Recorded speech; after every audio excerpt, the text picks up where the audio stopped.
Welcome to the MMA Roadshow, episode number 327. My name is John Morgan. Cold coffee is with me here in Las Vegas. A beautiful Thursday afternoon in Las Vegas. Not a cloud in the sky. About 100 degrees outside, which might sound hot to some people, but it's been about 115 here. So we'll take 100 degrees out of the beautiful Casa de Cold Coffee. The palatial grounds are feeling cool this afternoon. Yeah, man, it's beautiful outside right now. Got a nice cold one in my hand, but not a typical cold one right now. I have a mocha frappuccino because I'm feeling fancy. A mocha frappuccino. That is kind of embarrassing, and it's especially embarrassing because we have got wonderful frosty beverages shared to us by our friend Anthony Beach at Latchkey Brewing, 1795 Hancock Street in San Diego, California.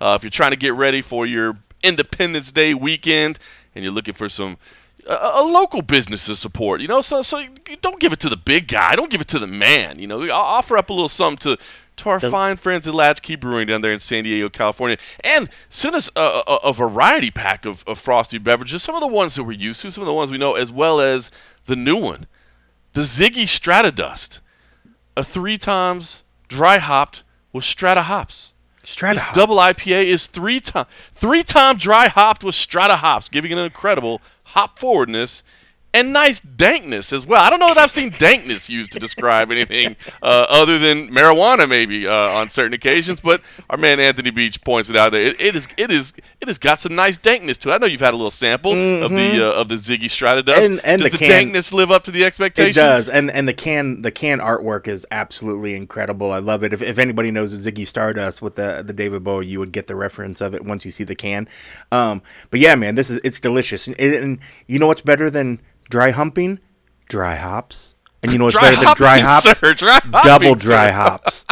Did he say dry humping? Hey, girl. What did you put in that mocha frappuccino, man? I think they spiked your mocha frappuccino. I might put a little J-Mo up in here.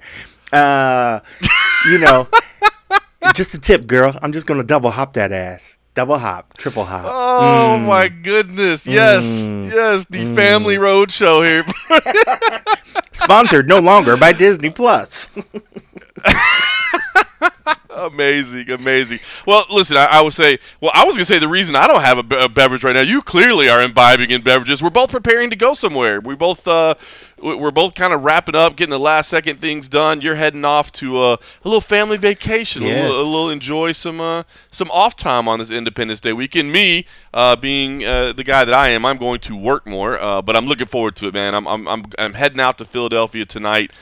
We've got Fury Pro Grappling on Friday, so that'll be the first ever edition of a grappling event from our good friends at Cage Fury Fight Championship. And then Saturday, of course, CFFC 98. So both those events are going to be on UFC Fight Pass. So if you're looking for a little, MMA and some submission grappling on a weekend that doesn't have a lot of big MMA events, we got you covered at CFFC. But you don't have to worry about work right now. You're getting ready to go see some family and just enjoy a nice 4th of July weekend. Yeah, man, I'm stoked. I'm gonna be going just outside of Murfreesboro in Tennessee, just to see the family, and we're gonna do the whole 4th of July sort of fireworks and just get to see nieces, nephews, my mom, my sister, brother-in-laws.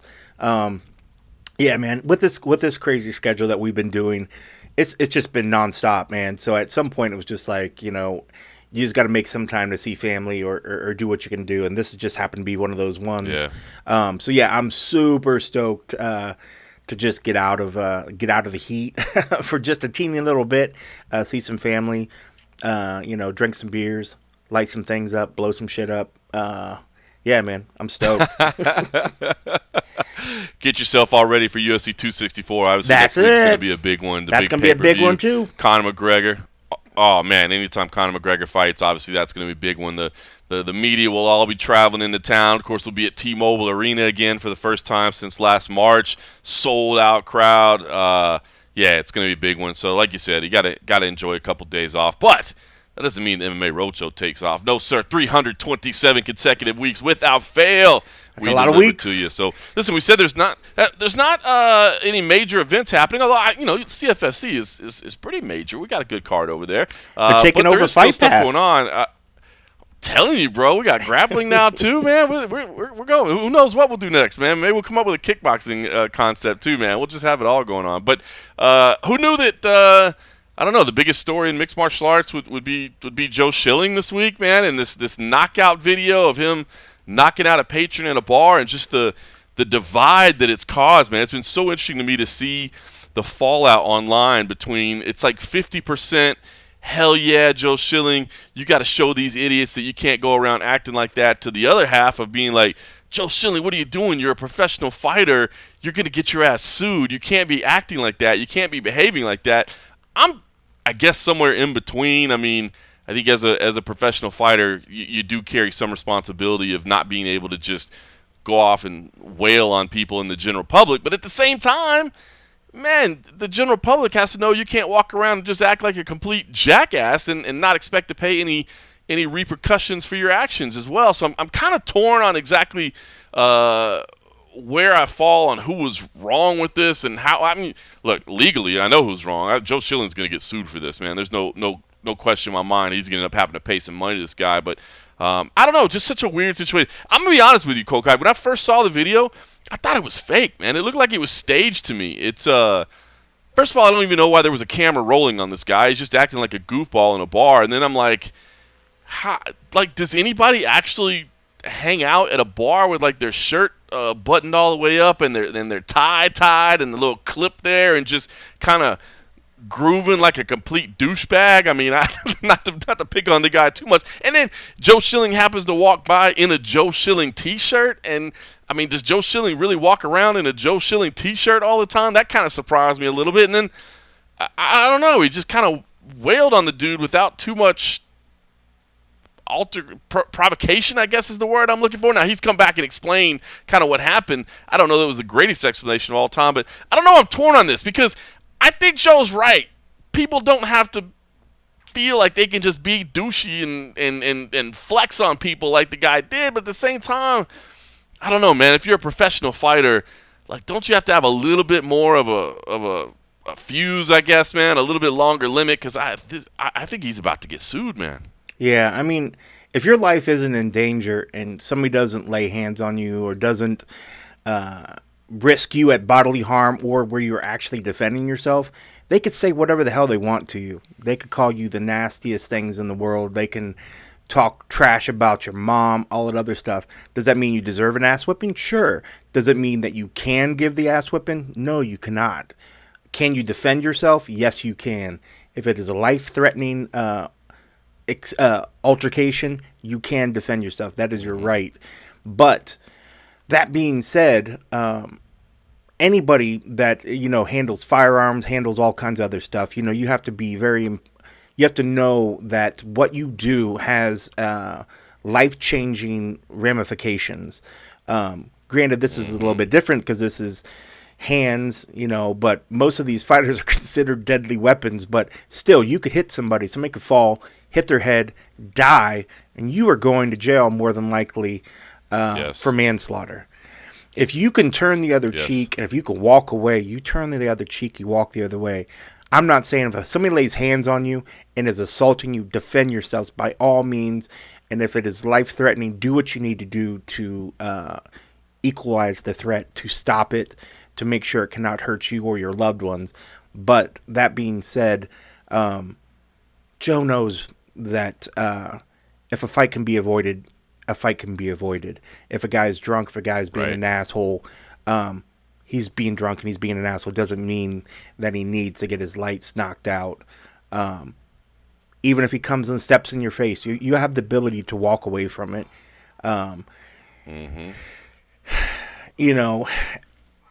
If your life is threatened, you have the right to defend yourself. I mean, I don't think his life was really being threatened. I think his that's what he said. He went to social media to say like, I had to defend myself. His ego was being threatened. Yeah, exactly. But that's it. And I know he kind of tried to lay it out on social media that, I was just defending myself. I felt my life was threatened, trying to make that kind of legal case or whatever. But come on, man, we know that's not the case at least from the video we saw. I mean, it's in stunning 4K. Like, I still don't understand why it was being filmed in the first place. It still feels fake to me, to be honest with you. But I think you hit the nail on the head right there, man. I mean, it may seem like it's something that needs to happen, but somebody falls and hits their head on a bar stool or something, on the way down, or they just happen to hit the floor wrong, and now all of a sudden the guy's dead and you're getting locked up, man. It's just, your life's and I like Joe, changed. man. He's yep. Your life is forever changed. You threw away your life, for this one moment of, I guess, telling this drunk dude to settle down, and you got to think about that. So I don't know. I saw a lot of people kind of glorifying what Joe did, and I get what they're saying, that like people shouldn't have the right to feel like they can just act a fool, in a bar and hanging out. And the guy did, flinch at Joe. You can see it. I mean, part of their I wouldn't even call it an altercation, but part of their interaction is covered up by another person that steps in the frame. But you can clearly see that the guy kind of jumps at Joe, and Joe then cracks him. But I don't know, man. I think you just got to, like you said, turn your cheek and laugh, and know that you could have whipped his ass and they need to settle down. And maybe you say something to him like, I'm going to refrain from punching you right now, but don't ever do that to me again, because this is what could have happened or whatever. But you risk really screwing up your life. So hopefully Joe Schilling doesn't get dinged too bad in the financial department, because I gotta imagine a lawsuit is coming. So that was kind of the surprise story. I guess the other just as surprising of a story, but a completely different kind of story, is this interim heavyweight title fight, man. I guess pulling back the curtain a little bit, it screwed us up, right? We had done a spinning back click segment on Monday that you were recording and producing, where we basically just debated whether or not Cyril Gane, who said I'm ready for a title fight, was truly ready for a title fight. And all of us in the panel were like, no, it's too early. You're rushing him. And, yes, he's going to fight for a title at some point, but let's not put him there right now. And before we even get the video produced and released, we find out, Cyril Gane is going to be fighting for a title, and it's an interim title against Derek Lewis. Of course, Francis Ngannou was a little bit upset, said that nothing has been fair in this process.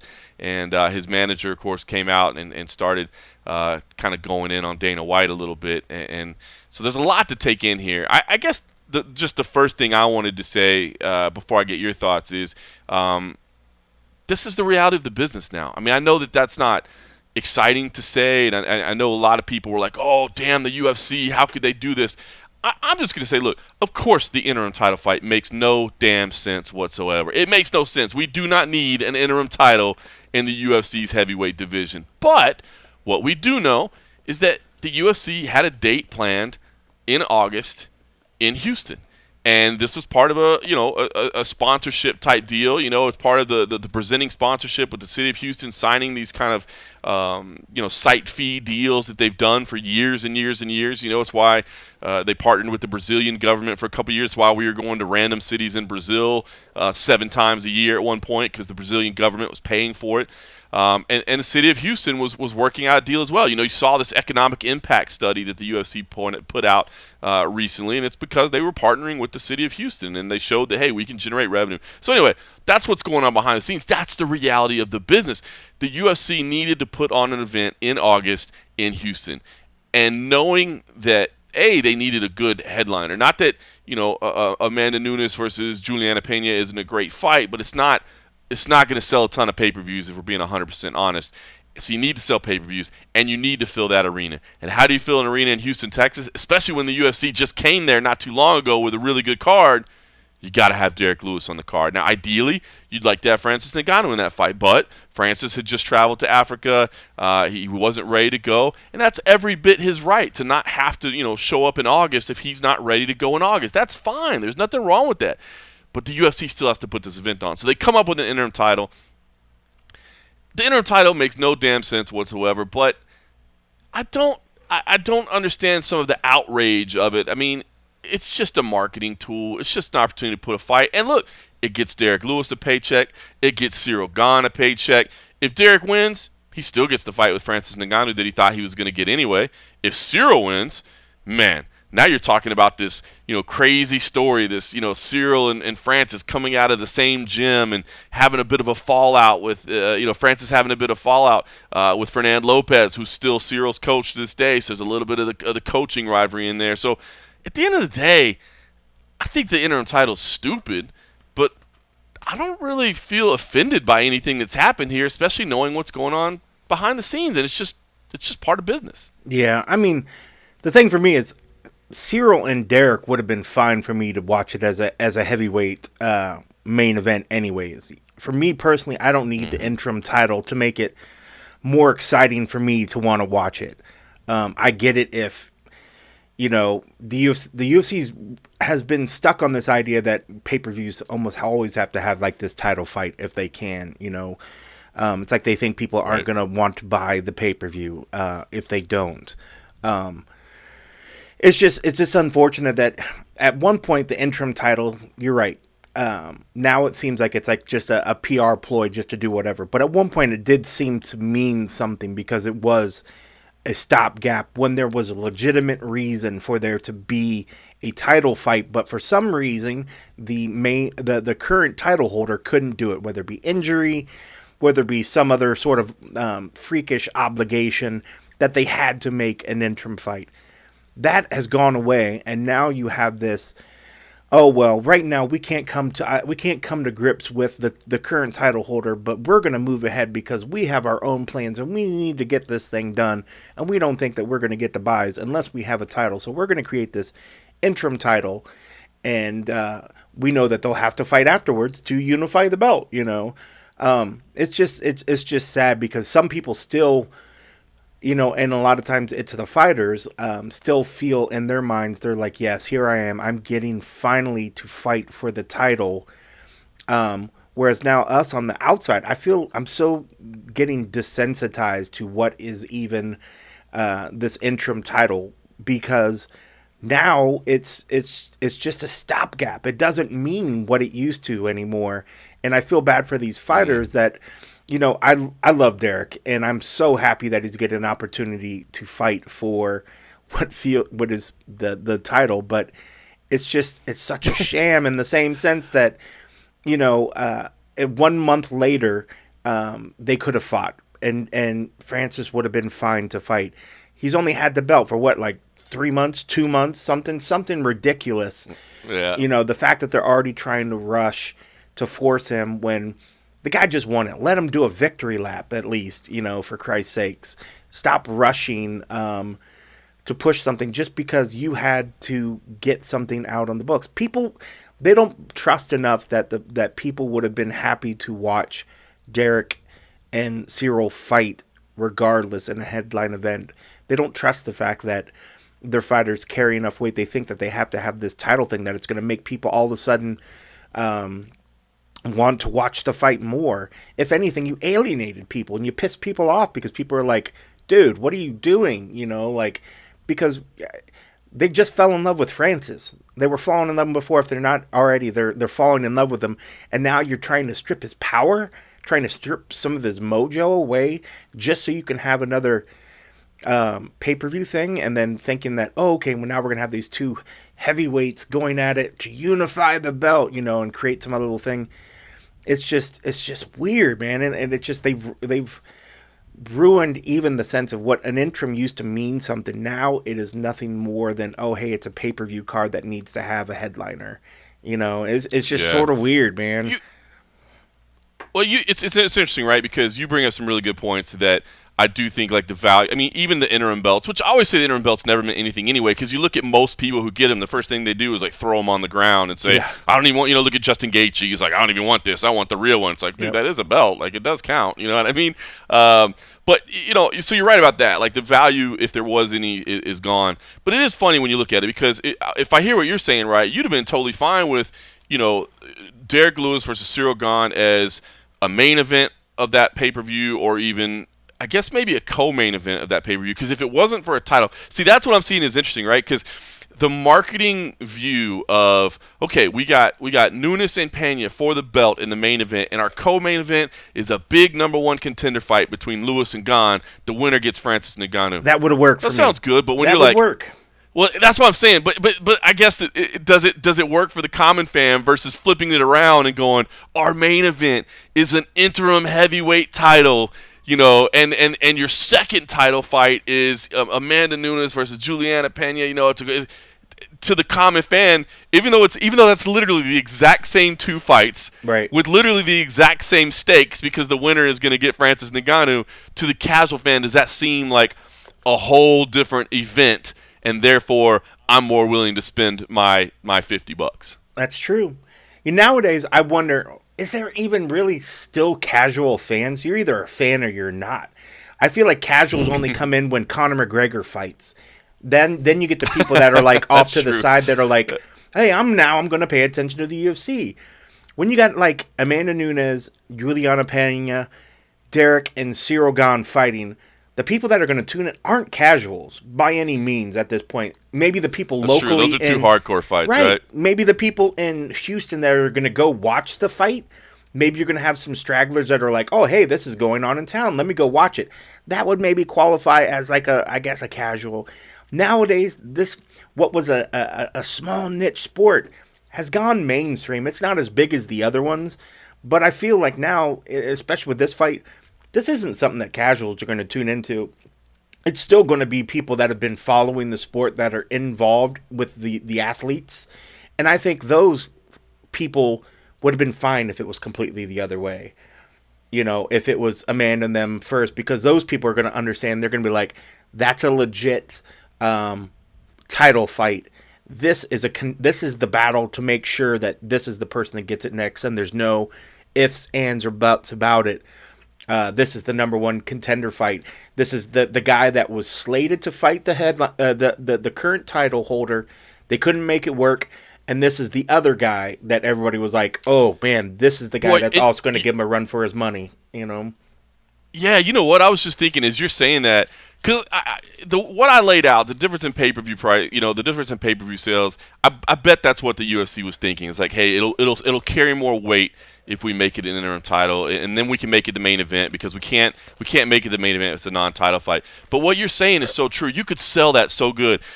Derek Lewis, he had a title fight, but he wanted to fight in Houston. It meant so much for him to fight in Houston. Cyril Gane thinks he's undefeated. He deserves it more than Derek. He thinks Derek doesn't deserve it, and Derek stepped up and said, you know what? I know I have a title shot, but I'm willing to defend my place in line in my hometown for my people to prove that I wasn't given anything to fight for Francis Ngannou. I already deserved it. I'm thinking about it now, man. Hearing those storylines, he could be like, the champ's running from me right now. I'll get to him when I'm done with this champ. It would have just kept building. You're so right. You could sell that. You could sell it. Oh, I like that storyline better than the interim storyline. Well, I said, I didn't like the interim anyway. But that's the thing. How do you sell the interim? How can you, with a straight face, justify creating an interim belt? I don't get it. There's no justification in my mind outside of, oh, hey, well, we really needed to have another title fight for this to kind of, because we've been doing 2 title fights on pay-per-views, guys. It's in Houston. We wanted to have the biggest star from Houston fight. So we thought we'd make an interim because we couldn't wait another 4 weeks. Not quite as exciting, is it? It's. Again, I'm torn in the sense that I'm super, super happy for Derek. If this allows him and them, even with an interim thing, if he should he get the win, to have bigger paychecks, to maybe redo his contract, all that other sort of stuff that allows him to financially do stuff. I dig it. I'm happy for that. For the sport itself and for the shit that it's doing to Francis, I respect Francis as well. I love his story.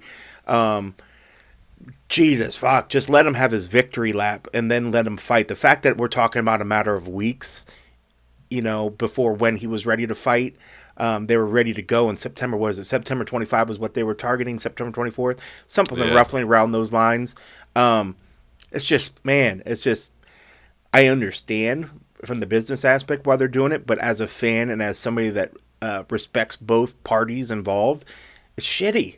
It's shitty, and there's no justification for it. There really, really isn't. How do you sell this? How can you possibly sell this outside of it's just 2 of the baddest men around that didn't want to wait? It's funny. Sorry, so I was originally supposed to talk to UFC President Dana White today. I had an interview scheduled with him, and I was looking forward to asking him about it and seeing what he explained. That unfortunately got rescheduled, we'll say, hopefully not canceled. So I'm supposed to talk to him next week. I imagine a lot of people will be asking about it next week, so I'm sure we'll get his answer next week. But I guess the big key will be, as exactly what you just said, is how quickly do these guys, whoever wins out of this fight, how quickly are they ready to turn around? Because if they'll turn around and fight in November, maybe even December, then I don't feel so bad. But you're right. If Francis Ngannou now has to wait until March or something to compete again, yeah, that's a problem. And that means a real issue.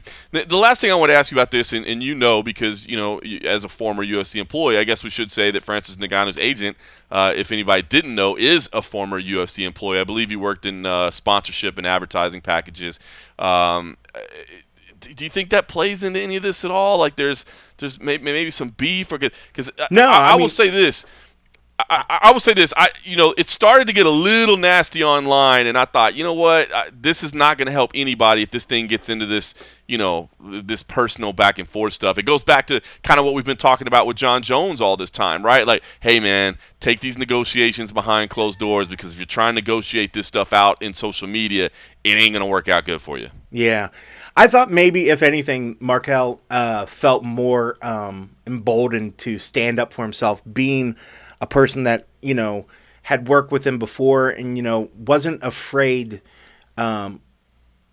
to stand up for his fighter, stand up for himself when he felt that his judgment and that his scruples are being, scrutinized. I mean, Markel was a great coworker. I mean, he was a good dude. He worked his butt off. So I don't feel like he's also was like, oh man, we don't want to piss him off. We don't want to whatever.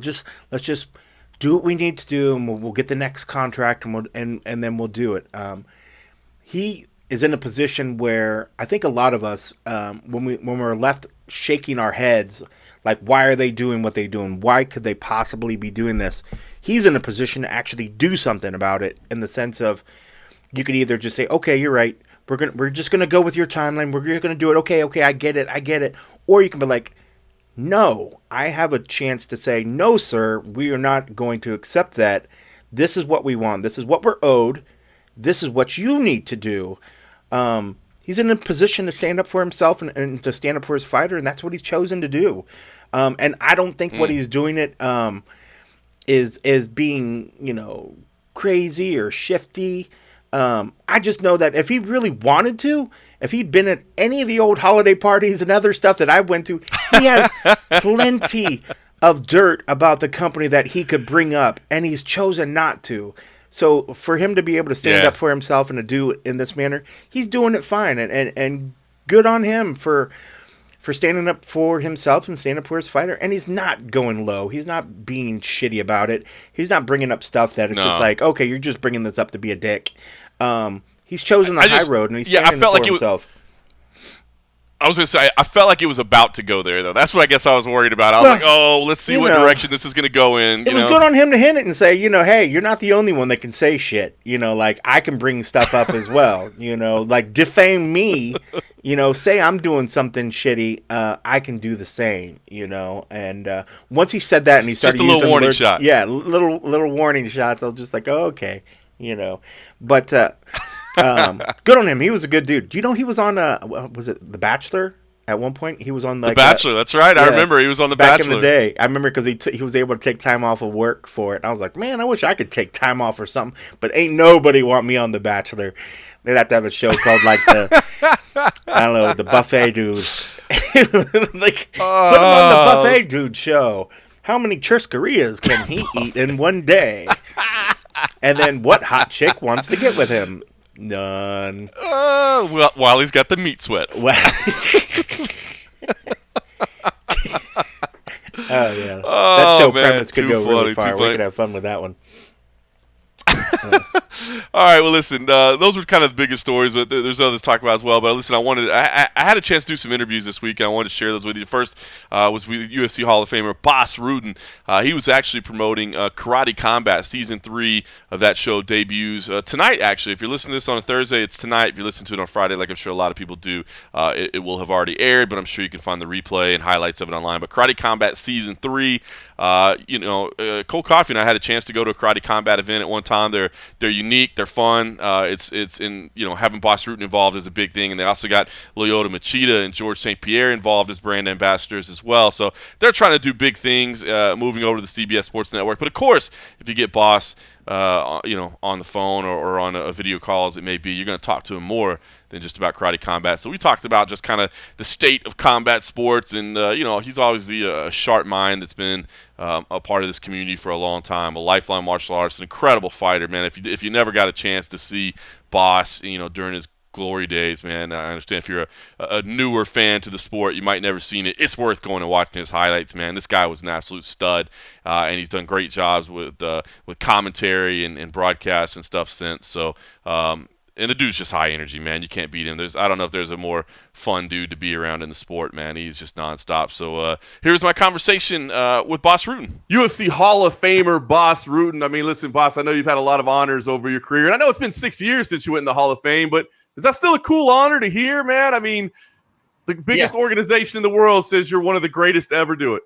Dude, it's really amazing. Yeah, because, that solidifies everything, right? That's like, and I wasn't expecting it. I truly wasn't expecting, because I only fought 2 fights in the UFC. So I thought maybe, hopefully, later in my career, because I was kind of an ambassador for the sports and they put everything together.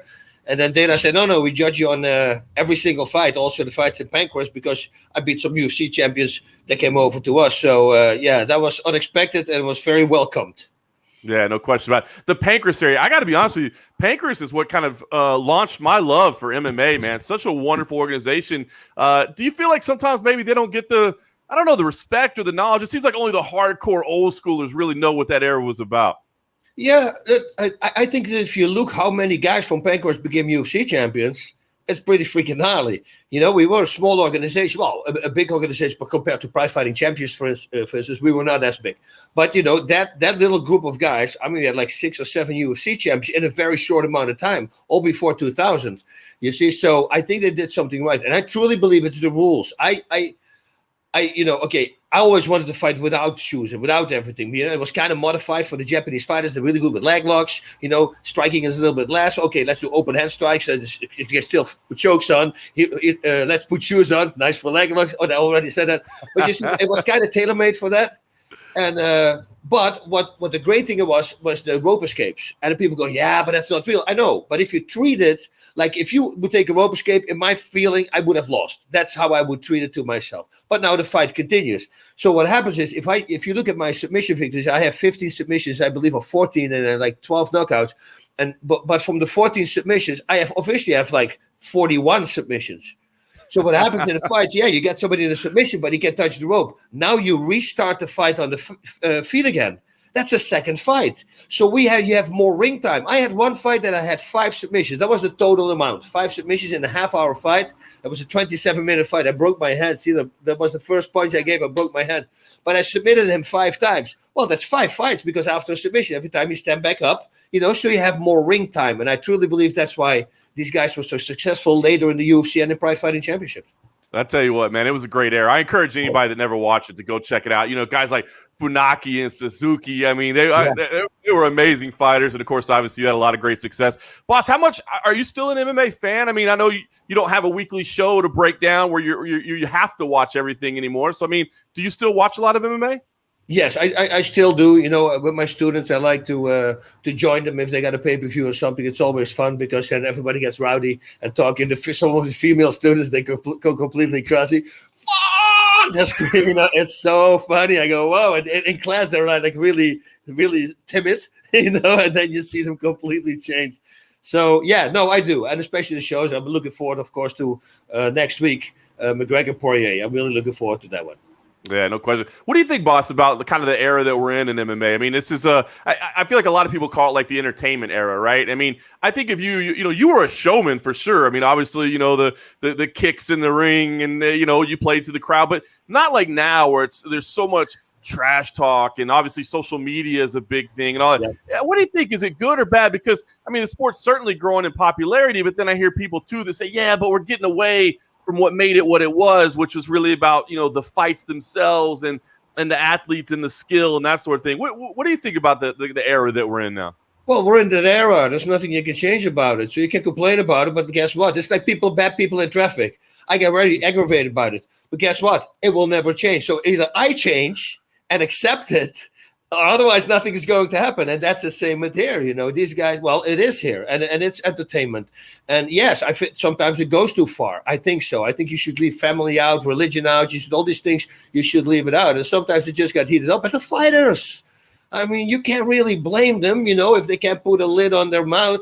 I mean, the only way they solve problems in the past is probably, like with me, probably been bullied. Something happened to a lot of fighters when they were young, And for me, the language that I understood was violence back, So now it becomes that. And then every time you see it as an attack, and if you can't hit, what do? You start talking, and then sometimes you say the wrong thing. So I that's like when somebody's drunk.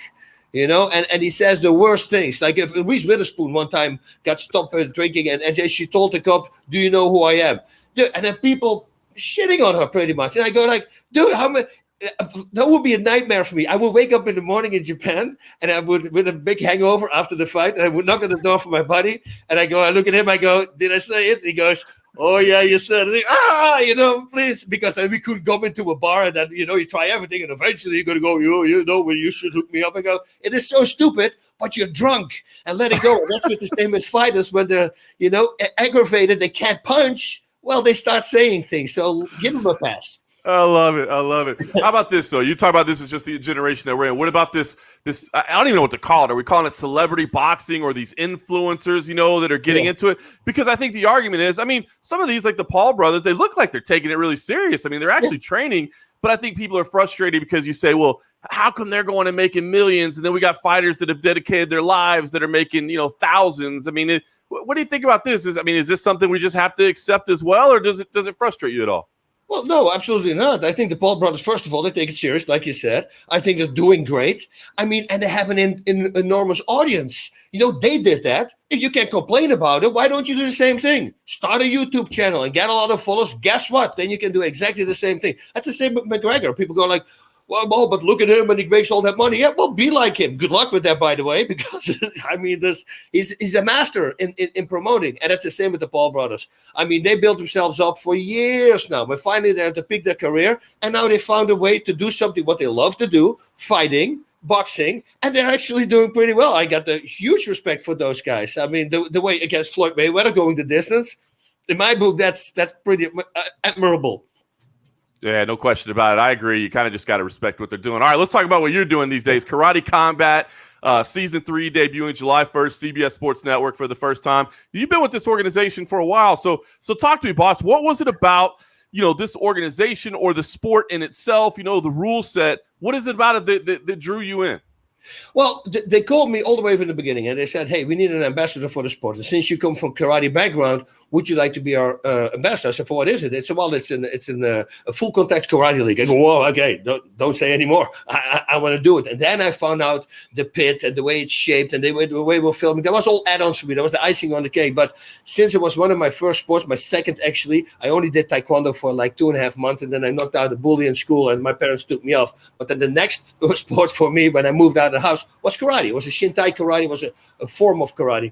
And so but now with these guys, knowing that we have Olympic level athletes fighting each other full contact, it's the best. And especially if you see the growth, the evolution. I always talk about it at the beginning. There were some guys that they would score a punch and they would stop because that's point fighting. Yeah, and then they stop the fight and he gets the point, and then his opponent just kept on going. He goes, "Oh crap!" So all these guys started Thai boxing and boxing and kickboxing on the side now because they realized, hey, have to start throwing combinations. But if you're talking about Olympic level athletes and they start suddenly learning the striking game, you're going to be surprised. There's some really good fighters. There's guys that there's almost like the Matrix. They see things before it comes. They're ducking the kicks. They're moving to the side on punches. It's really cool, and especially with the walls, the 45-degree angle walls that you can use to your advantage. You can literally jump on them and come with a flying punch or a flying kick. You can use it if you get in the corner, pushed in the corner. You can simply run out, and now you're back of this corner. And another great thing is there's an 8 count, not an 8 count. There's a ground rule. So if you take your opponent down, you can rain down strikes for 5 seconds. And you're going to really want to use those 5 seconds. So there's going to be a lot of damage thrown, and it's just 5 seconds. Now, if you fall with your back against the wall, that is not considered down. So you can do anything if I'm laying on my back. But then again, of course, if he leans over, I can kick from my back. I can use now my back against the wall, so I got more power in my kicks. But you see, that makes it very interesting. We already saw a knockout by way of slam, so things starting to come together. And all these guys that we have do Kubo, do a sport that already has submissions wrestling in it, and you see those guys excel because out of the blue suddenly they throw in a takedown. Now you throw your opponent out of the game because what is it going to be? It's going to be another strike attack or a takedown, you see, and that's what everybody now starts doing. I was going to ask because I haven't had a chance to see any of season 3 yet, but does it feel like, because it almost feels like MMA in a way, the early days of MMA, right? Where everybody was coming from different styles and then it got blended together with this rule set and people had to learn all those rule sets. Now, granted, this doesn't have as much groundwork, of course, in the Brazilian Jiu-Jitsu and that sort of thing, but does it feel like those early days of MMA where the sport is kind of evolving right in front of your eyes? Yeah, in that aspect it is. Of course, and with the different styles, you have all different karate styles, and that's cool to see. Goju Ryu, and you see Shotokan, and you see Kyokushin, the Kyokushin guys, of course, they're used to full contact, but they almost, when they fight like in a phone booth. That's what I call it. They're very close, and they just kick and punch and do everything from there. Now, if your opponent, if he moves away, well, that whole game plan goes out the window. So you see, they have to adapt. The other ones have to adapt. Yeah, but like you said, the evolution to see how they use the cage and how they get familiar with full contact, because previously they only been doing semi-contact. That's no question. And by the way, I mean, obviously a big enough name with Boss Rutan already involved, but now you're bringing in guys like George St. Pierre, Lyoto Machida. Talk about their involvement. What exactly are they doing as well, and what did they think when they first got exposed to this? Well, they also are ambassadors. They were talking about who to bring on board. And I said, why don't you try George St. Pierre? I think that's a really big name. You're thinking Canada. I said, well, I can send him a text. So I sent George a text, and he calls me back immediately. And he goes, dude, I just needed to talk to you because I've been watching this organization. I love this organization. He says, money-wise, I don't have to do anything. He says, I just want to pick projects that I really enjoy doing. And he says, and this I would enjoy doing. Boom. So we got him on board. And then, Lyoto, the same thing. They reached out to Lyoto and they got him on board, which is freaking awesome. And Lyoto, I got to say, man, this guy, the knowledge he throws in and the sayings and the defenses, and he's all the Japanese terms from it. Like with punches and kicks and all that, I use Japanese terms so people at home can learn about it. But he knows it with techniques and how do I say it? Different styles and certain moments to build up. He got all these crazy. And when you're around Lyoto, if you're a hyper guy like me, he automatically calms you down. I don't know what he has. He has that Zen thing, that real Bushido karate thing. And I love the guy. The same George. It's such a pleasure to work with both these guys. They're not difficult at all. If there needs to be an extra little hour done here and there for promotion, they will never complain. I've seen a lot of other guys go, no, I didn't sign up for that. They don't want to do it anymore. But these guys, and I truly believe it's because they have a traditional martial arts background, and that's why they're such a great guys. I hadn't even thought about it. Those guys are the perfect yin to your yang, right? I mean, they balance you out, man. It needs a little call. Hey, talk to me about the presentation, right? So we talked about the athletes, we talked about the fighting service. Then the presentation of this thing is so unique, right? With all the CGI, and it's looking like it's in these crazy places. What I'm curious about, boss, I mean, at first when that was done, I thought that was more of a reaction to the pandemic, right? I mean, we couldn't have crowds, we couldn't have events. So I was like, what a cool way to deal with it. But now, I mean, was that the genesis of it, or was this always the vision? And is this kind of the vision moving forward? It was not the vision in the beginning, but it was that whole, they had that video game aspect to it. The cameras were behind. It was almost like you're watching a movie. You would see some people in the audience and the cameras would be behind the people. So you see a person standing in front of you, and through them, or two people, you're watching the fight. So I thought that was really cool. The colors, what they did, if the last 10 seconds, it changed colors. And then if the break comes, it again changes colors. And then once you start adding the CGI with the green screen, then it became really cool. And especially the things that we could do, like last season, we went into space, and we're exploring space. This time we went back in time. We found a time machine. They needed to find somebody who could actually wanted to do it because, of course, it's very dangerous. But I, of course, offered myself up and we start. But this is so cool because now, for instance, we go back to Okinawa, all the way back when it was invented, where karate really started, where the roots came from, and who started and what. So while you're watching the show, you're going to learn a lot about the history of karate as well. Then, of course, there's another part that we're going to push it forward. It's going to be in the 70s or in the 80s. This is where martial arts got a real big push with Seagal and Van Damme and all these guys that come out to Chuck Norris. That was really a big push for martial arts. And then we're also going to look what karate combat is going to look like in the future. And boy, it looks really good. That's awesome, man. That's great. Well, I'm looking forward to the debut of the season. Boss, talk to me about the athletes, right? I mean, you look up and down the roster, it's a global talent base, right? But people like to cheer for their own, right? People like to cheer for, so American fans are going to want to see American athletes. Do we have a quality roster of American athletes to compete in it? Why are we behind? I feel like in America we're behind in the striking sports. Why is that? Oh, we got a champion. We got Joshua Quayhagen. He's doing American karate. That's kind of a style that he does. The Preacher from Louisiana. I mean, great guy. And man, I mean, the very first fight where I was, he got knocked out. And that was it. After that, he went on a tear, and he's really good. So, we have American fighters. A lot of people signed in as well. We even have fighters from Holland, but some of them were, was injured, so he couldn't compete yet. We have Brian Verbasberg, who is from Belgium, but he trains actually in Holland, in Rotterdam. He's also speaking Dutch. It's close to the border where I used to live as well, because then you speak Flemish and you speak Dutch. It's almost the same language with a little bit of a slang. So, they go everywhere. Owen Chelmia, that's a guy from Ireland. And that guy, man, if you see him, or Scotland, it's an Irish kid. When you see that guy coming forward, he will never step back. He only comes forward. And he has to step, like in the first round, we go like, there's no way he can hold this up for so many rounds. And this guy doesn't stop. So it's a really interesting cat to watch. Ross Levine, he's making his debut as well. Big, by the way, there's a plug here. A big Bang Muay Thai fan, he said. So that's good. Yeah, so people all over the world are coming. We have a lot of Brazilians as well, but Italy, you name it. We got it. Greece, even. That's amazing. Well, I guess, boss, what's the pitch then? I mean, obviously, our audience is MMA fans, and yes, there's some combat sports crossover, but there is fortunately, there's a lot of MMA to watch these days. It didn't used to be that way. We were thirsting for combat sports. So, what's your pitch? What would you tell people? I mean, a UFC Hall of Famer like yourself that has a passion for MMA as well. What would you tell to a fan that's like, I don't know if I want to watch karate. I'm not sure about that. Why would you tell them, no, this is something you need to watch on CBS Sports Network? Well, it's full contact, and if it's still at the UFC, and still at mixed martial arts, I should say, you have people who don't like the ground. They don't experience it because they simply don't understand it. It's still there. A lot of people now know that it's super effective, so at least they don't start booing anymore. But if they have a chance, why won't they watch striking? Now you got Olympic level athletes going at it. What is not to love? And I think the demographic is much larger than with MMA or kickboxing, because if you're a 10-year-old kid, they ask you, Mom and Dad, if you can watch the UFC. I don't think they're going to do that. But if he says, hey, can I watch karate? I think the parents might be jumping on the couch with him and watch this show. So I think the demographic is much bigger. I think, again, Olympic level athletes, these guys are freaking machines. Look at Ronda Rousey. Look what she did in mixed martial arts. You see, and we have that in karate. What is not to love? A lot of knockouts, crazy knockouts. We already saw people pushing over flying punches and flying kicks. Actually, we saw off the wall as well. Yeah, please watch it. You will be very satisfied. Trust me.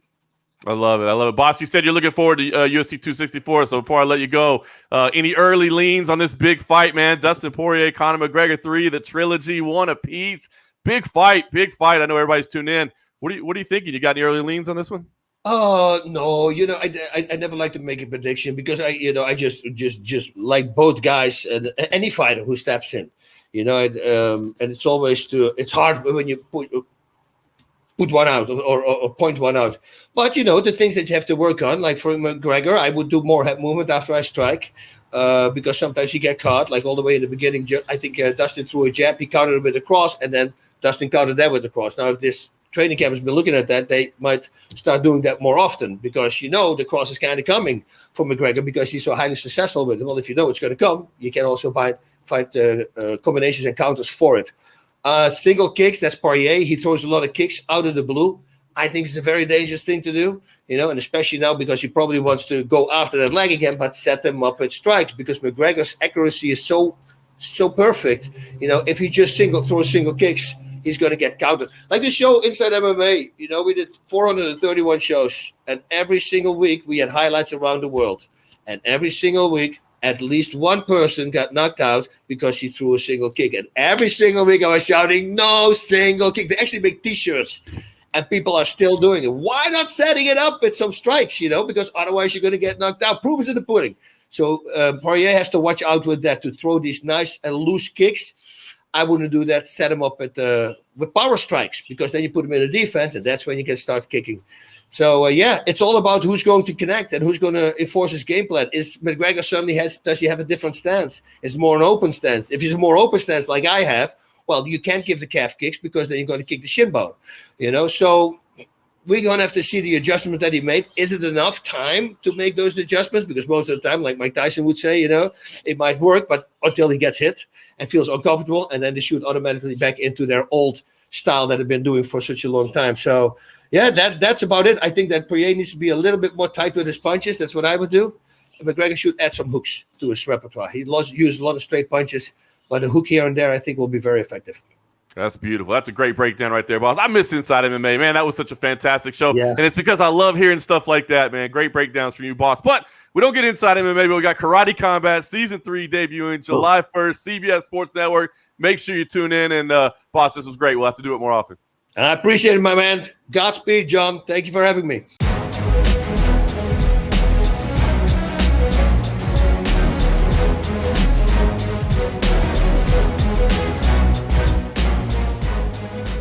All right, that was the one and only Bas Rutten. Listen, I mean, I stand fully in agreement with a lot of things he says about, what's going on in the world of MMA and these influencer fights and everything else. I think I've really, I don't say changed my stance, but I have really come to that position where, even if it's not the most appealing thing to you or the most amazing thing to you, man, I don't know how you can't, respect these guys for what they're out there doing. And, it's a constant evolution, and it brings attention to the sport. And there's always new things. So I can't hate on people for going out there and doing their grind. So anyway, always a pleasure to catch up with Bas. I'll make sure and do that more often because I enjoy chatting with him. Listen, if you like what you're hearing, do us a favor. Take a second wherever you're listening to log in. Make sure you rate us, review us, leave feedback for us if you can. Apple Podcasts is where I listen most. So if you leave feedback there, love to check it out. We really appreciate it, and obviously just sharing it and rating it and telling people about it, man. It helps us kind of grow this thing. Our little pet project on the side, myself and Cold Coffee. And of course, if you really want to help us out, if you really like what you listen, you want to take your sport to the next level, head on over to patreon.com/the MMA Roadshow. You can sign up there for as little as $3 a month to help support us. It'll give you exclusive access to the and a half episodes that we do after every single UFC event.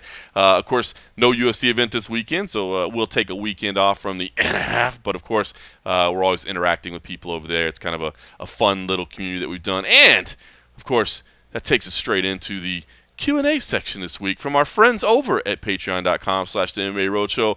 Cold Coffee has done a fantastic job of lining up a Q&A session with our most preferred members over there at patreon.com/the MMA Roadshow. Appreciate that support. And by the way, we didn't have a name for a Q&A segment. I mean, I guess you could just call it the Q&A segment if you like. But Cold Coffee got a little bit creative with it, man. He had like a moment of inspiration. It's a moment of inspiration. You hit me up.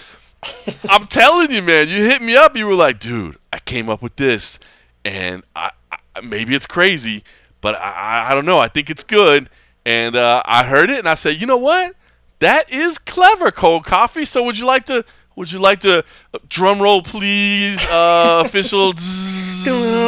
Maybe I'll make a jingle for it, or I'll find a good little jingle for it, or something. Yeah, we gotta get a jingle. Gotta get a little. There you go. For the roadmap.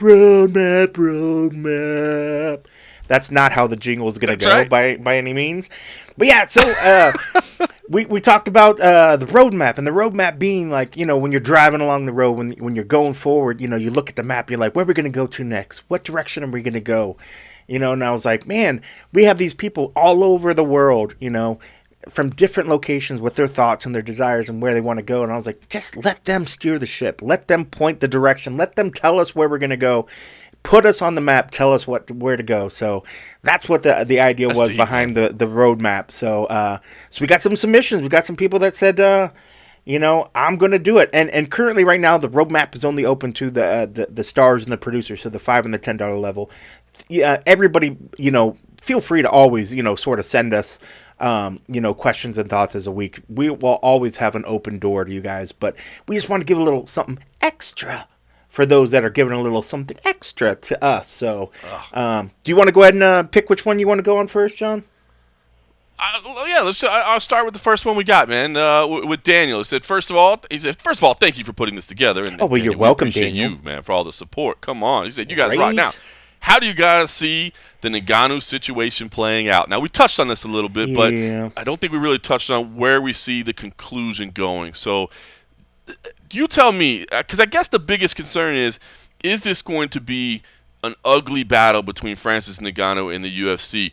Could it even lead to the John Jones fight happening? Could this turn into a positive somehow? I don't see that happening, so I'm just going to go ahead and rule that one out. I don't think we are actually any closer to a John Jones situation happening, but I think the key will be to see how quickly the winner of this Derek Lewis and Cyril Gane fight is ready to turn around. As we mentioned earlier, that's going to be the big part of this. If they make a quick turnaround, then look, I think we move past this really quick. We understand this was kind of a business decision. Like you said, Cole Coffey, if it ends up giving a better contract to Lewis, Gane, both of them, if they end up making a little more money because of this, cool. If the people of Houston end up enjoying seeing their guy competing in there for a title, I do think there are positive things about this, but it's all going to depend on how things get handled moving forward. I'm gonna hope, and I'm gonna hope that this doesn't turn dirty. You touched on it there as you were breaking down the Markel Martin situation. I think he kind of threw the warning shot out there and said, hey, if you want this thing to get dirty, we can make it dirty. But he's been kind of quiet since, and it leads me to believe that cooler heads can prevail. So, what do you think? Do you think this thing turns out okay, or do you think we're in for an ugly battle between these two moving forward?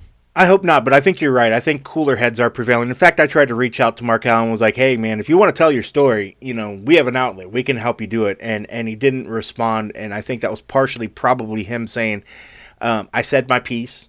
Now I need to sit back and be a manager again and take myself out of this equation. I will, stand up for my fighter and do what's right for my fighter. And maybe at this point it means pulling back and taking me a little bit more out of the equation. I hope this doesn't cause anything with Francis. I don't think it will. My whole fear is that I just hope that, Derek and Cyril, whoever wins this, comes out without injury and is able to kind of not set the time frame too far back, because they're going to need some time to rest. Hopefully that means, all the parties involved take it easy. Who knows? Something can happen to Francis in training. That could set it further back. But I think ultimately, I don't think it's gonna ruffle some feathers. It's gonna cause some discussion. But I think ultimately, I don't think it's going to be too much. We're going to see Francis fight the winner of this, hopefully in short order after the fact, and then we'll be able to kind of move on beyond this. But unfortunately, there's always going to be that little stink mark on the time of history that the UFC chose to make an interim fight when it didn't really need to. But I don't think that's going to sour Francis to the point of where he's going to be trying to not do fights, try to do all these, fun external fights elsewhere, because he's upset and now he's going to just do whatever he wants to do instead of thinking, sort of the division. I think it's going to be a short-term, rather feathers ruffled. I think we'll get back to relatively normalcy. But we just need this fight to happen, get it over with. Hopefully all the parties involved go injury-free, and then hopefully 3 months after that, we're seeing a unification of the belt. Yeah. I think we've kind of alluded to it, but I think what happened here was the UFC kind of got backed into a corner. I know they'll never admit it or say it like that because they don't ever want to make it seem like they had their hand forced, but they had this deal in place with the city of Houston, and they had this date on the calendar, and they needed to fill it, and they needed to fill it in the most appetizing way possible, and this is the way that they went. And I understand if I was in their shoes, I'm not saying I wouldn't make the same decision, but you're right. It's the interim belt is stupid for all the reasons we said, but I think I think we see Francis Ngannou against the winner of this fight the end of this year, December in Vegas. Big fight on the Strip, pay-per-view. And as you said, it's a little hiccup in time, but we've moved past it quickly. So fingers crossed, that's what we end up seeing. All right, DJ Freedom, kind of a little bit similar topic here, but it says, do you see any future consequences to the UFC and the sport of MMA with the UFC's willingness to move on past a fighter when they hold out for more money? We've seen this with Ngannou and Jones, and we nearly saw it with Masvidal a year ago. It seems to be becoming more common in the Endeavor era. Now, there's a lot of ways you can go with this for sure. I think the first thing that stands out to me is, as you said, it's kind of seeming to happen a little bit more. The UFC has made it clear they're not going to allow any one fighter to slow them down. The machine has got to go on. They got dates to fill. They got programming that has to be made. They're not going to stop. They're going to keep holding events. And if you're not willing to go, then the guy right behind you, it's next man up, right? I mean, I think that's what they always say, like in the NFL, it's next man up. Well, that's what it is in here too. It's the next man up. And if you're not willing, sorry, babe, we ain't got time to wait. We're going on to the next one up. That's the reality of the situation. That's the UFC's perspective. To me, what you're saying and seeing this over and over should honestly be an alarm for the fighters and what they need to see for a unionization effort, an association effort, an organization effort. They got to get together with each other to prevent it from being this way. The problem is nobody ever looks to establish that help or looks to establish that system until they find themselves in that position. You know what I mean? And then it's too late. So I do think that the fans, or the fighters, I should say, need to realize, hey, unless we're willing to get together and do something like this, they are going to continue to move on without us. And I'm not blaming the UFC for that either. I mean, the UFC is just running their business. That's what they're trying to do. So I think it should be an alarm. I don't think it will be an alarm, unfortunately. I think that there is always somebody that's willing to go, oh, sorry, that wasn't enough money for you. It's enough money for me. I've never made $1 million before. I'll go in there and make $1 million. And so I think it's tough for the fighters to all get on the same page. Now, I will say, if fans are annoyed by this, if fans are sick of this, the fans can vote with their money, right? They cannot pay for the pay-per-views. But that's tough, man. If this is your thing, you know what I mean? If this is your thing, you want to watch other fights on the card, or at least, you want to watch the events, you want to tune in. I mean, hey, maybe you just tune in for the prelims. Maybe you just tune in maybe you don't buy, the main card and you wait. And I'm definitely not saying you should go out and pirate it. I'm not trying to say you should go out and do something illegal. But, maybe you don't pay for the ones that you want to prove. Now, again, it's a difficult stand to take. And if you make it by yourself, it's not like they're going to go, we sold 999,000 999. Yeah. What happened to that last Cold dude? Coffee not buy? We thought we were going to do $1 million. Did that one guy, is he pissed off at us and didn't buy it because it's interim title? Oh, we got to change everything now. We were supposed to do $1 million. So it's tough. That's not going to happen either. But I do think exactly what you touched on earlier, Cold Coffee, the biggest thing of it is what you're really doing by some of this is devaluing the meaning of titles and devaluing, what these belts mean and what these championships mean, because,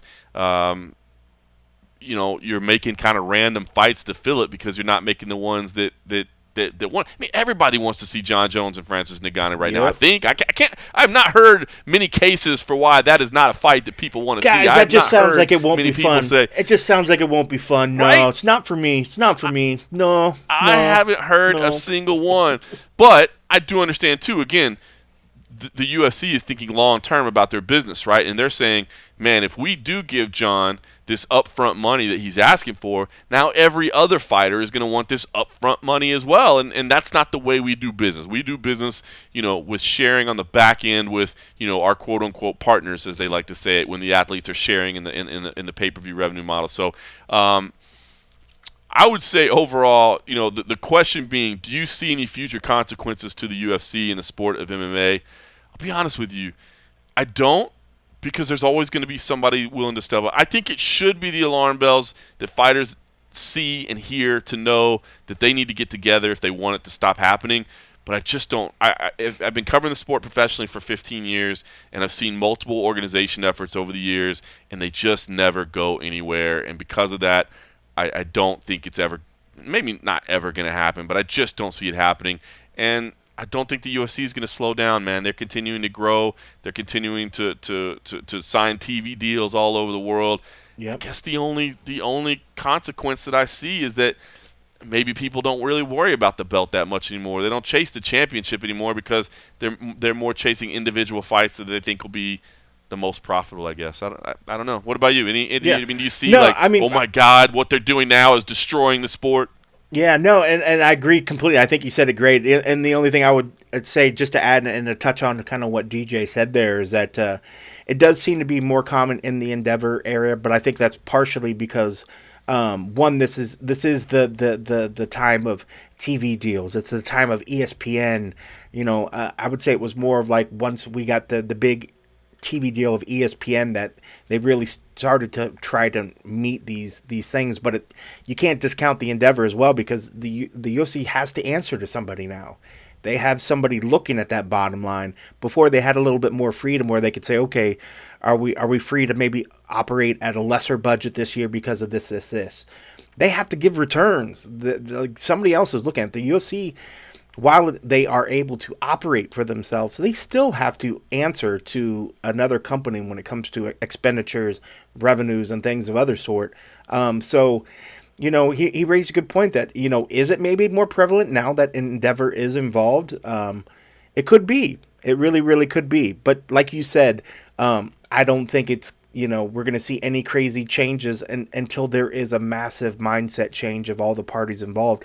If it starts with one person going in there and making sure that their contract is as lock solid in their favor, that they're comfortable, so that maybe some of these things can get spelled out in their contract. If something comes up, if there's a dispute, have it better phrased out to how you will deal with these conflicts, if you will, or when time constraints don't work. If you can't make a date, they can't work on a date. Maybe there's a point where if both parties involved can't get it, but nobody's really at fault because of either injury or blah blah blah. Maybe that means you can get one fight off your contract. If that can be, that could have a clause or something where it's like, I really say this, you say this. Okay, well, these things have been met. Let's call it a day. I'm gonna let you not have to give me one more fight. I'm gonna have one less fight that I have to fight out if you have multiple ones. Try to find ways to better make sure that your contract is in your favor, so that if you get sidestepped and then now you're like, man, I'm not getting the fight I want. So now I have to wait 8 more months, but I still got to give him a fight. Where it's like, okay, if you're forcing me to wait 8 months and blah, blah, blah, and I don't feel like I'm at fault, you don't think you're at fault. Hey, that's one less fight that I have to get. So now I know that I'm still having, if you want to maybe pull that thing, because then you could, say you have 3 fights and they do something and you're like, man, now I got to wait 8 more fights and I still now am stuck with this contract for 3 more fights. Whereas if there's certain, things are met, like, okay, let's call this fight a scratch. Now we have 2 left.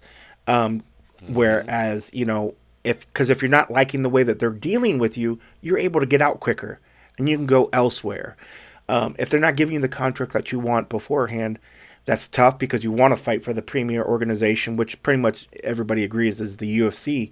But at some point you have to better, maybe get locked down what you want in a contract and what you're willing to concede, but also things that you're not willing to give up, that you deserve as a contractor and as a fighter that's providing the goods. And if it starts there, and I think if more fighters start trying to make sure that what they have is good, I think that would start spreading, and eventually, yes, until fighters collectively agree that certain practices can't be done by the overall promotion, that it's just not right, until they all figure that out and stand up together, they have to find a way to do it on their own individually. But nothing's really going to change anytime really shortly. But yeah, and I agree, because exactly what you said there is until they do it together. Because the problem is what you said is a pretty interesting little argument, like a little clause to work in there, which I think is a great thing to ask for. Now, who knows if the UFC would grant it, but let's say they did. but they only grant it for one guy. You know what I mean? And now it's just that one guy, and that one guy never tells anybody. Like nobody else even knows to ask for that. Where it's like, oh, you can ask, that is a good idea. It would be the managers, right? Because it would be like the Ali clause, because Ali would do it for every one of his fights, right? You know, and some other manager would do it for every one of his fighters. But you're right. I don't think the managers and agents do a good enough job. But then Ali's never going to share the idea with Malky, and Malky's never going to share the idea. You know, that's it. They all like, oh, I got my stuff. My fighters come to me because I can do this for them.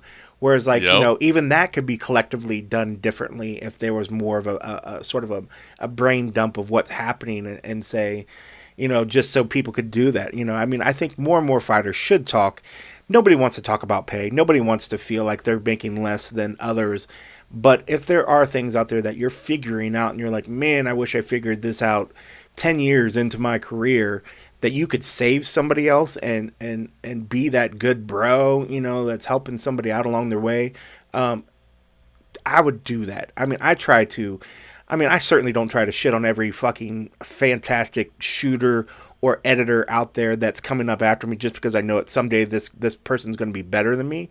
Nah, man, like, help the next generation, help the people that are in your field to get better, and in turn, karma's going to reward you for that, man. So in this, you know, granted, karma doesn't pay bills.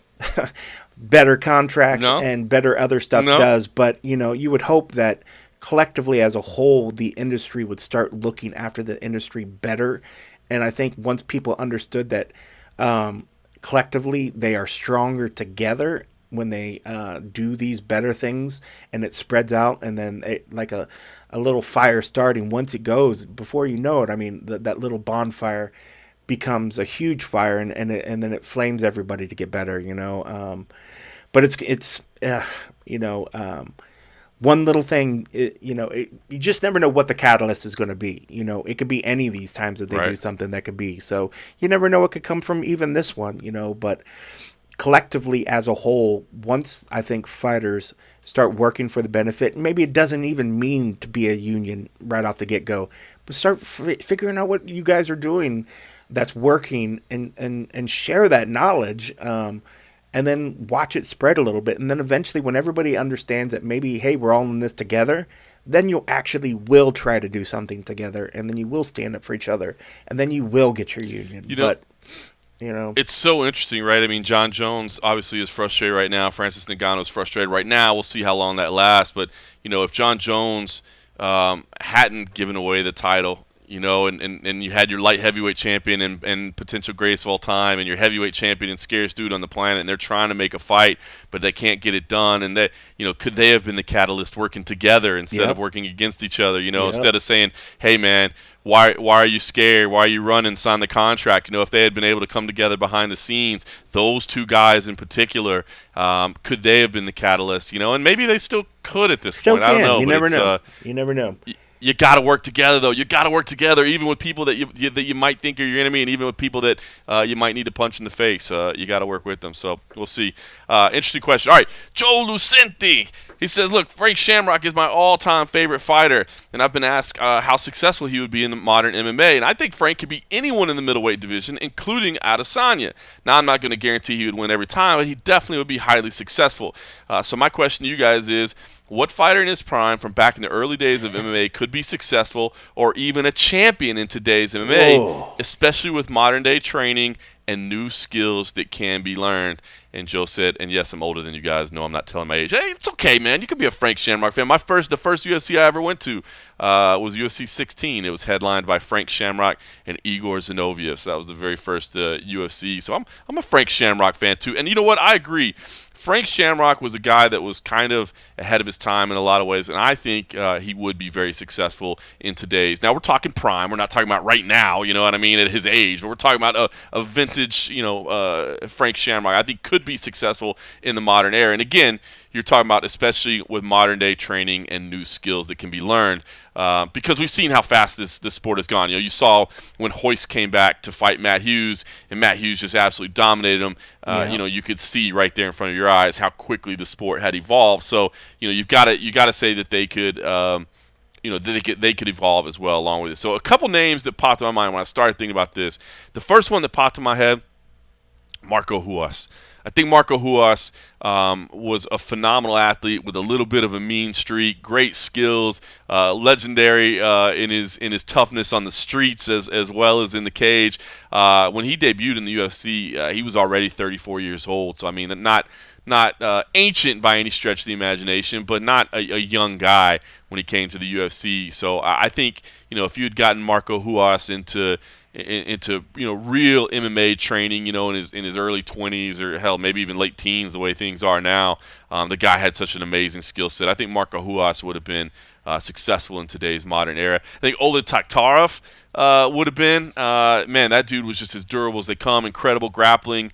Great sambo. Judo, BJJ. I mean, had it all. And I think with his toughness, his durability, his grappling skills, I think he could have been successful in the modern game.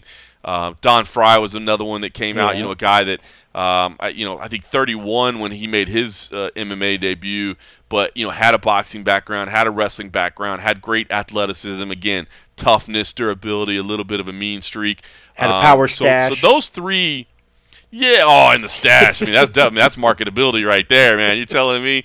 So I think those three were the names that came out at me first that I thought, man, I'd love to see them competing in today's modern game. I mean, look, Boss Rutan, a guy that we talked to earlier. I mean, Boss would certainly be successful in the modern game. But I was kind of thinking back to the real early ones. Now, here's a couple of other names that I will say that I thought about. Tank Abbott.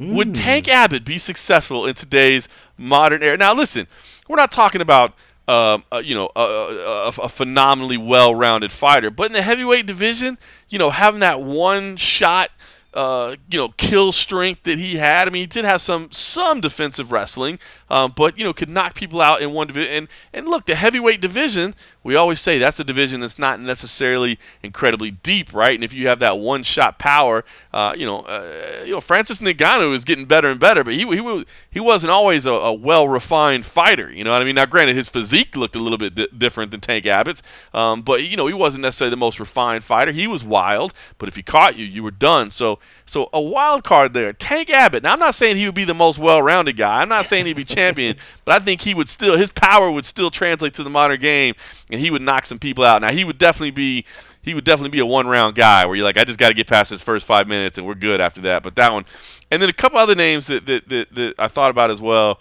were guys like Mark Kerr and Mark Coleman because of their incredible wrestling.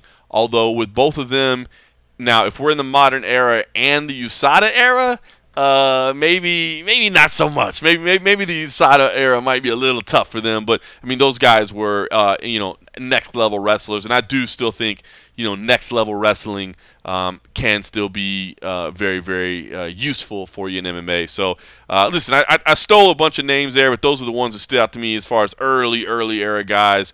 Cold Coffee, you got a name that comes to mind? I mean, there's only bounced one off me the other day that I there's thought only was one name. There's only one name, and it's the one and only Art One Glove Jimerson from UFC 1. Think about it. Think about it. Now, and this it sounds ridiculous, but think about it. In the age of crossovers, how about a guy that boxes and does MMA? Where have we heard this recently? And what better in today's social media day? Imagine a guy showing up for a fight with one glove on his hand, and then you could just have T-shirts about it. And Jake Paul, the Paul brothers, would be scrambling to fight him. But imagine if this guy actually learned some MMA, and then still having his boxing, but we could tweak the look. The dude would be a superstar. He would be an absolute I'm telling you, social media superstar right now. If he came out how he did at UFC 1 with the whole act, the whole just like weird sight of it, I think it would be absolutely it would be fantastic. He would be a TikTok superstar at this point, and the fact that he could actually get some real training, because back then people thought what like Gracie was doing was like magic. It was like yes, voodoo. It was like we don't understand this. This is crazy. I don't get it. But if he could actually get some defense, some little jujitsu, the glove would be a stick part, but maybe he could try to fight with it. I don't know. That'd be kind of weird, but just the whole look of him right now. If he would come out right now, the Paul brothers would be scrambling to fight him. He would be an absolute superstar because of social media and what people would do.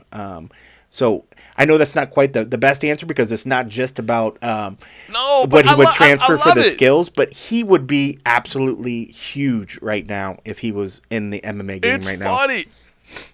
It's coming at it from a different perspective than I was looking at it, but the answer is so true because you're so right. I mean, the dude is still one of the most iconic, images. I mean, anybody that knows UFC 1 will even if they don't know the name, they'll be like, "What was that guy that wore the guy one that wore a boxing glove or glove. whatever?" It's like, That was 1993. yes, everybody knows. So let me do the math. And people still talk about Almost it, man. So you're so right about 20 it. was You're it so right. And 28 look at years? the crossover fights. This social media influencer, man. It sounds like you're just being goofy and giving a funny answer. It is but goofy and it's funny, but actually true. it would be super true. It would be absolute gangbusters right now. Imagine, because you want to talk about what social or just like the casuals, if you will, of people that just maybe Right. they only hear of MMA when they see it in the headline from whatever news outlet. If they're reading it and say, man shows up to MMA fight wearing one boxing glove and whatever, something, you could spin it. I'm not a headline writer. People would be like, what? Let me watch this. And next thing you know, you got 20 million It'd be viral. views. It'd be viral. It would be super viral. It'd be viral. If That's amazing. If That's what amazing. he did, he would be huge right now in today's terms. So, but he could benefit certainly as well, learning some MMA that has changed the game since then. Everybody in that contest looked ridiculous in terms of compared to everybody. Wasn't there like a ninjutsu guy in there as well? If I remember right. UFC 2. Yeah, UFC 2. Fucking crazy. How different we It is sports, funny when you go back. When you go back, you're so right, man. I don't think people now maybe that came to the game late can understand just how revolutionary it was. As you said, it was like Hoist Gracie was doing magic. We were like, what are they teaching in Brazil? Yep. What is going on? So amazing. All right, well, thank you to Daniel, DJ Freedom, Joe Lucente. Those were some fantastic questions. Cold Coffee, do you have the closing jingle for the roadmap? Roadmap. Yeah. Sounds like I'm having like a stroke. High level production here. It sounds like I'm having a Here stroke. it Roadmap. I think Cold Coffee just shut off. I don't know what happened there. It's amazing. All right. Well, listen, when you tune into the MMA Roadshow, you like the quality banter, you like the interviews, and of course, on a week that we bring you a UFC Hall of Famer, you would say, well, that's strong, but no, we bring you 2 UFC Hall of Famers. I had a chance to sit down and speak with Rashad Evans earlier as well, former UFC light heavyweight champion and now unretired and active fighter. And Rashad, speaking of the crossover, is looking to get in that crossover game. So let's hear from Rashad. You will hear, I'll just warn you up front, and this is probably most people don't even care. You will hear a change in his microphone at one point. His battery died, and so the audio sounds a little bit different in the beginning and the end. I probably shouldn't even say anything because most Unacceptable. people don't care. But I care. Unacceptable. I care. I want you to know that I acknowledge it. I apologize for it. It was out of my control, but I want you to know that I do acknowledge it. And, accept my humblest apologies. But I like talking to Rashad Evans. It's been a long time since I caught up with him. So I thought, even with that difference in microphone that's going to annoy the piss out of me, I still wanted to share that conversation with you. So here's Rashad Evans. Rashad Evans, UFC Hall of Famer, UFC analyst, and now once again an active fighter, man. It sounds so crazy to hear. I'm happy about it. But tell me, why the decision to come back? And I got 2 theories. One, the psychedelics are really setting in, man. Or 2, the new baby means I got to get some more paychecks coming in. So what was the motivation for coming back? A little bit of both, man, and just wanting to just go out and have fun again. I want to be able to end my career the way that the way I brought it in, which is enjoying fighting. I felt as the last few fights that I had in my UFC career, I just wasn't mentally there. I wasn't really engaged, and I really wasn't invested in fighting like I know that I can be. So it was something that I knew that once the smoke settled as far as my emotions concerned, with competing, that I'll want to compete again. And now I'm to the point where, you know, um, I'm happy again in life. I'm enjoying the process of training and helping guys get in shape. I got Greg Hardy in camp right now, and I got a couple other guys that I'm in camp that I have a camp, and I'm enjoying the role as coach and as a coach. But as coaching people, I started to get in shape, and once I got in shape, I'm like, you know what? Maybe I can still do this a little bit. That's awesome, man. When you look back on that, you say you kind of didn't really enjoy it. I mean, was it just burnout? Because I do remember that part, man. It just seemed like you weren't, I don't know, you were, like you said, you weren't enjoying it anymore. Like you didn't like being there anymore. So do you think it was just, was it burnout with the sport or burnout with the UFC, or were there things going on outside the sport? When you look back on it, do you know what it was? It was a combination of things. It was burnout with the sport, burnout with a lot of things in my personal life. Um, you know, having being on that roller coaster, that up and down roller coaster. Having fought for titles and being in the mix of competing for so long and just doing with the ups and downs of the fight game. It kind of just wears on you after a while, and after a while, you just like you lose the gratitude of competing. You know what I'm saying? Fighting just stops, being what it was. When you first get the UFC contract, you just feel so honored to just be able to go out there and fight and display, your skill set, your talents in the sport that you love. And towards the end, I was just like, I just couldn't get out of there fast enough. I just really didn't, want to be there, and I really didn't live the life of a fighter who really wanted to be in there, because a fighter who wants to be in there, a fighter who wants to excel at the next level, they never stop training camp. They're always consistently training. They're always consistently raising their level to the highest. So I guess to be clear, I mean, this isn't a decision that you made quickly. I know you were talking about this. I mean, as far back as like September 2019, I think is when the news came out that you had, been released from your contract, parting ways with the UFC. Yeah. What slowed things down? Was it just the pandemic that slowed things down between then and now, or why is it taking so long to think about the idea to now get to this point where it's like, no, we're chasing after this? Yeah, it was a pandemic that kind of slowed things down, but it was also the fact that I really wasn't in a hurry to make the decision, and that's another reason why it's just kind of taken as long as it has, is because I allowed myself to go through the feelings, to go through the gambit of emotions, wanting to compete, not wanting to compete, understanding what that commitment is really like, and understanding, it's more than just a verbal commitment. It's something that you really have to mentally be engaged in and really want to do on every single aspect and every single level, because it's hard being a professional fighter. It's hard going out there and dedicating your life to go out and be the best that you can be on fight night. So it was one that I wanted to take my time, and I wanted to be for the right reasons. I feel like right now, everything that has happened around COVID has kind of put some things in perspective, and really just allowed me to just see life in a different kind of way, and just see the opportunities that come along with life in a different kind of way. And I would love to be able to go out there and and just have another fight, maybe another two fights, and fight from a place where I can be proud of, fight from a place where it's about fun, it's about enjoying the process and not just being there to just pick up a check. Yeah.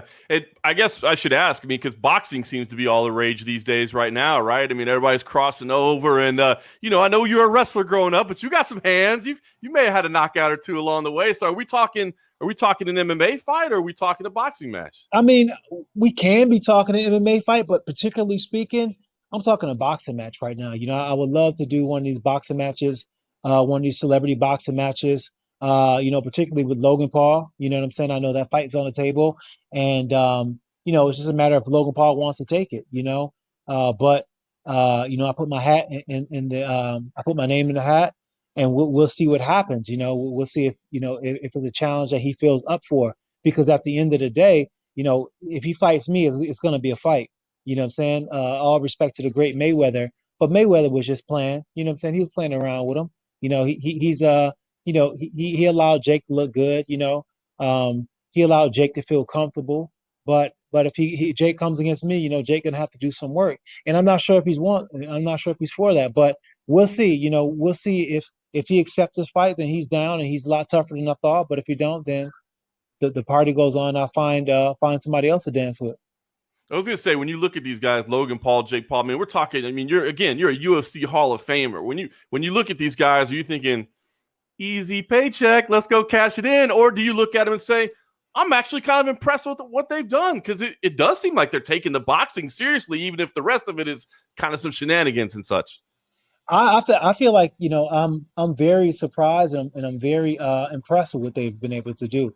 With the numbers alone, being able to get that many people to actually tune into a fight like this, of this capacity, and really just carving out their own demographic and their own fighting organization, pretty much, and their own fighting organization is for me it's very impressive.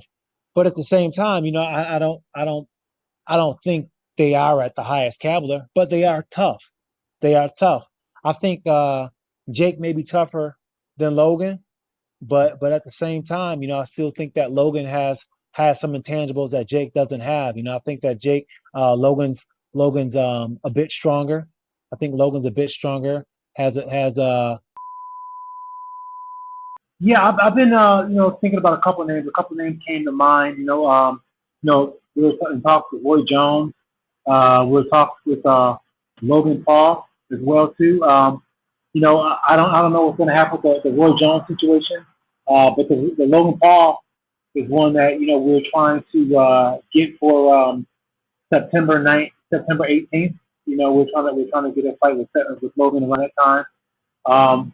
It all depends though. It all depends on if this is something that he's really wanting to do, or something that he feels confident about doing. Because at the end of the day, he's not a real fighter. You know what I'm saying? He's just he doesn't have the mentality of a fighter. So for him, it's more like he's fighting for popularity. You know what I'm saying? It's not the same mindset. So but I would love to fight though. I would love to fight with Logan Paul, because I feel like with a fight with Logan. Logan is he's young, he's tough, he's got some size. I feel like it'll be competitive. You know what I'm saying? I haven't fought in a long time, and he's been training, he's been looking pretty good. So I think it'll be a pretty good fight, and I think it'll be something good for the fans to see too. I think it would be great. How soon do you need to know? I mean, do you have a deadline of when you have to be committed to this date, or is this just kind of open-ended? It's open-ended right now. It's not anything that's set in stone. Those are a few dates that were thrown around. But I'm sure there'll be other times that we can make the matchup happen if it does end up happening. But those were the dates that I've heard originally. But I'm down to fight any of these guys. There's a lot of guys on the market on the horizon. Even outside of the whole Logan Paul situation. This whole celebrity boxing thing is kind of grew some legs now, and there's a lot of opportunity in this arena. You have Vitor Belfort fighting Oscar De La Hoya, so there's a lot of this going on. There's a lot of potential. So whether it's with Logan Paul, it's going to be with somebody. You know what I'm saying? I would just rather it be with Logan Paul, because that would be a fun fight to start off with.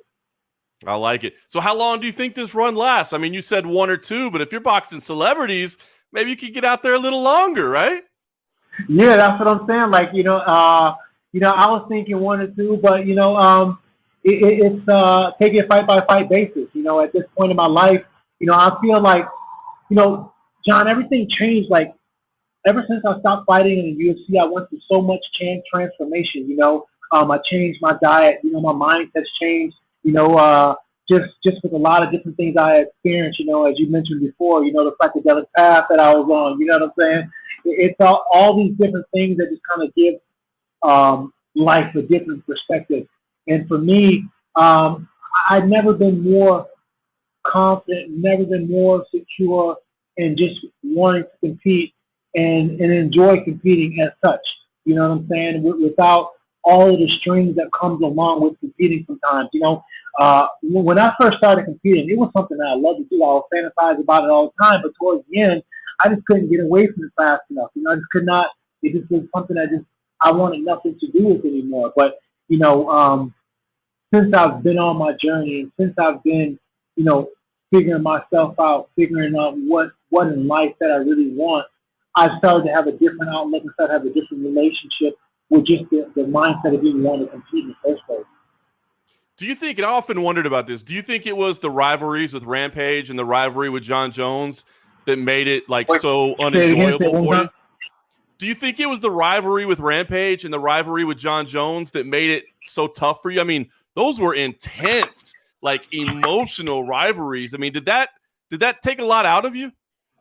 Yeah, those fights did take a lot out of me, man. You know, it was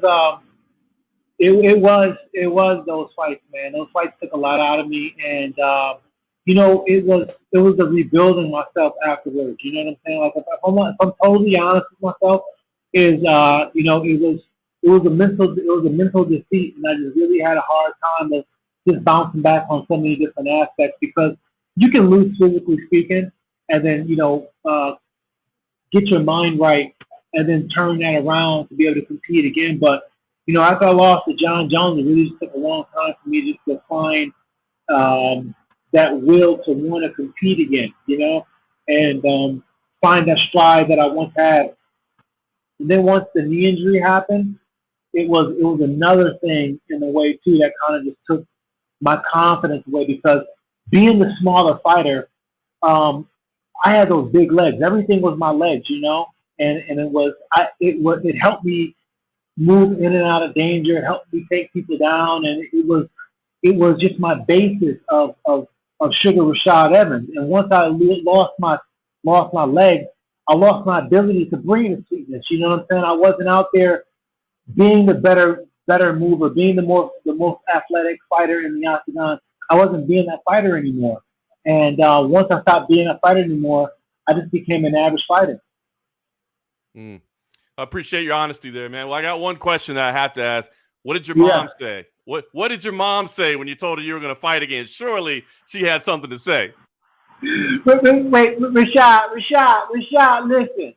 Rashad, I know you thinking that you want to get out there and box again, but Rashad, sit your ass down somewhere, Rashad.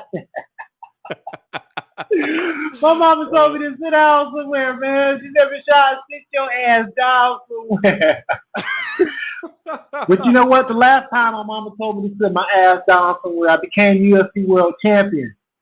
So sometimes you can't listen. That's awesome, man. Sometimes you can't listen, man.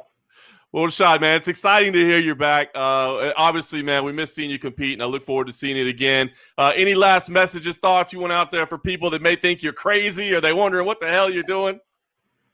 Yeah, people going to think I'm crazy, but that's all right. Once I get into the ring, they're going to see, okay, he's got a little method behind his madness, you know. He's kind of crazy, but in a good way.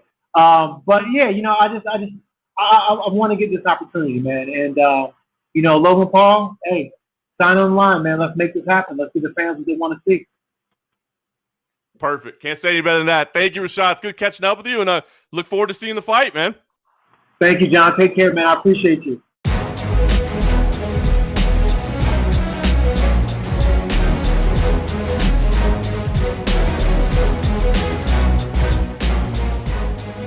All right, there it was, Rashad Evans, man. Hadn't talked to him in a while. It was good to catch up with him. Listen, I'm a little surprised he's chasing after this celebrity boxing match, if you will, or influencer boxing. But dude, you can't fault these guys for trying to go and get a paycheck late in their career. And it's good to hear Rashad happy again, man. You know, he touched on it, but dude, you could just feel it at the end of his career, man. I won't say he didn't want to be there, man, but it just seemed like he was burned out, like you said, man. Frustrated, the weight of the world on his shoulders, man. And it was sad because he was such a fun guy early in his career. And at the end, it just felt like, I'm here because I have to be, you know what I mean? So to hear that enthusiasm in his voice again, and to feel that passion, that love back into it, man, it's awesome. So good to hear from Rashad Evans. All right, Cold Coffee. I guess we got to get going, man. Both of us got stuff to do. I know I still got some packing to do. I know you plan ahead, so you might be all ready to go, but I still have some work to do. I will say, Cage Fury Fighting Championships this weekend. Like I said, Fury Professional Grappling on Friday night. It's our first one On Friday night, it's going to be me and CM Punk on the call, but we got a little bit different. It's not going to look exactly the same. It's going to feel a little bit different.